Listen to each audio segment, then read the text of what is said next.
The Polo Forest, a hidden cluster of archaeological wonders, located in the Abhapur village of the Sabarkantha district, Gujarat, derived its name from the Por, meaning gate.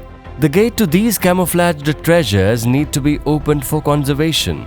The area holds the ruins of the temple typology, especially of the Hindu and Jain temples, which were developed from the 11th century to 15th century. Located along river Harnav, it holds proximity to the Haldighati. A local folktale mentions that Maharana Pratap offered his prayers at the Sharaneshwar Shiv temple while he was in his hideout during the war of Haldighati. The reigns of the rulers under whom the architecture developed were chiefly the Prithira and the Solanki dynasties. The Hindu temples were the first to be developed temples here, which were later followed by the Jain temples. The Maru-Gurjara school of architecture is the key influencer over the architectural planning and its elements of the temple at Polo Forest. The Maru-Gurjara architecture is an amalgamation of the styles from the Gujarat and the Rajasthan. The temples are carved out of sandstones, which is a local material. The texture of the sandstone allowed the craftsmen to practice their skills to achieve finish in the stone.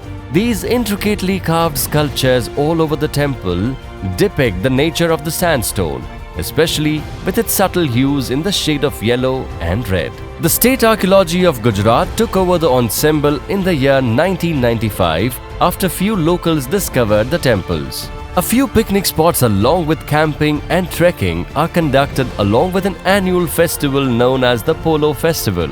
Unfortunately, the rich treasure of the temple lies unattended and neglected under the dense vegetation. The Sharaneshwar temple is the only temple which is being worshipped actively today. A majority of the temples are in a dilapidated state and requires an immediate conservation plan to stop any further deterioration. People from the Hindu and the Jain sect can gain a spiritual experience by visiting these heritage temples. The temples can be actively used for worshipping or to admire the architecture alone. The carvings and the mouldings can leave the visitor overwhelmed and stunned with its mesmerizing architectural details, and thus saving them from further deterioration is the need of the hour. Every temple is a jewel in itself, displaying the painstaking efforts taken by the Guild of Craftsmen, which helped in achieving and establishing a unique style. The individuality of every temple largely depends upon the god to whom the temple is dedicated. The order of the temples begins with the east-facing Sharaneshwar Shiv temple. Built in 15th century, two-storied plinth depicting figurines and bands of horses, elephants and swans. Nandi Mandap as a part of the enclosure faces the main shrine. Temple with Kund. East-facing Shiva temple, sanctum and mandapa with figures of gods and goddesses, apsaras and vyalas. The Kund is distinctive with its steps. The 15th century Jain temple 1. Largest sandstone temple of the Lakhena na Dehra. The mandap jalis are a unique feature ranging from geometric to natural pattern along with notable carved ceilings. Jain temple 2. Second in the cluster of Lakhena na Dehra, built out of brick and marble. Triangi temple with three spatial elements such as the Antarala, Mandap and Sanctum. Jain temple 3.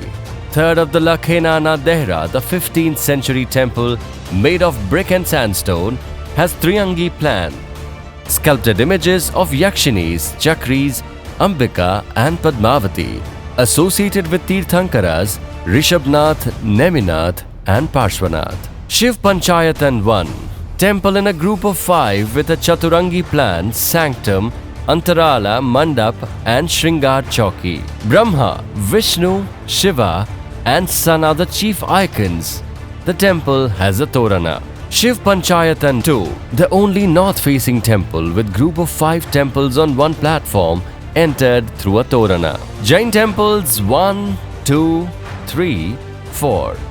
This group known as Sadevanta Sivalingana Dehra or the Navadehra. The first and third temples are in ruins, while the second has images of Dikpalas and musicians. Shakti Temple.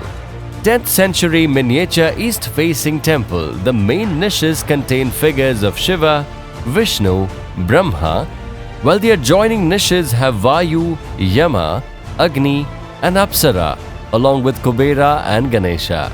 The carved ceiling and stone brackets are noteworthy. A miniature Triangi west-facing Shiva temple carved in sandstone. The central base of the Shikhara have three main gods, eaves with a Kirtimukh. The Polo Forest will be well recognized once it undergoes conservation and restoration. The restoration works will be based completely by abiding to the international laws of conservation.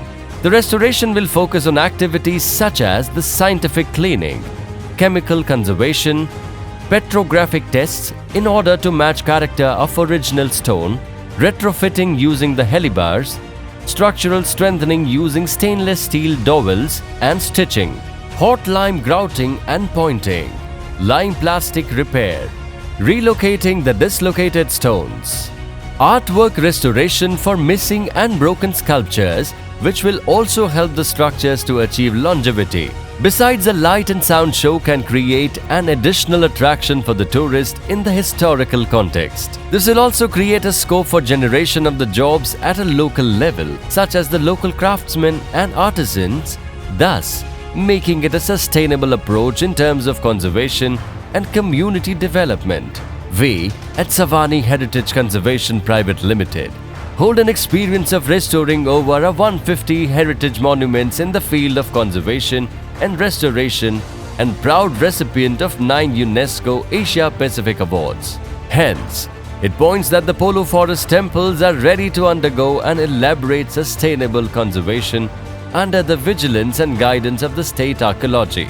The preservation project will bring back the past glory of the temple cluster ensemble of Polo Forest. These temple clusters with its 10 structures have the ability to attract the tourism at an international scale. Thus, the Polo Forest temples are worth preservation for the coming generation.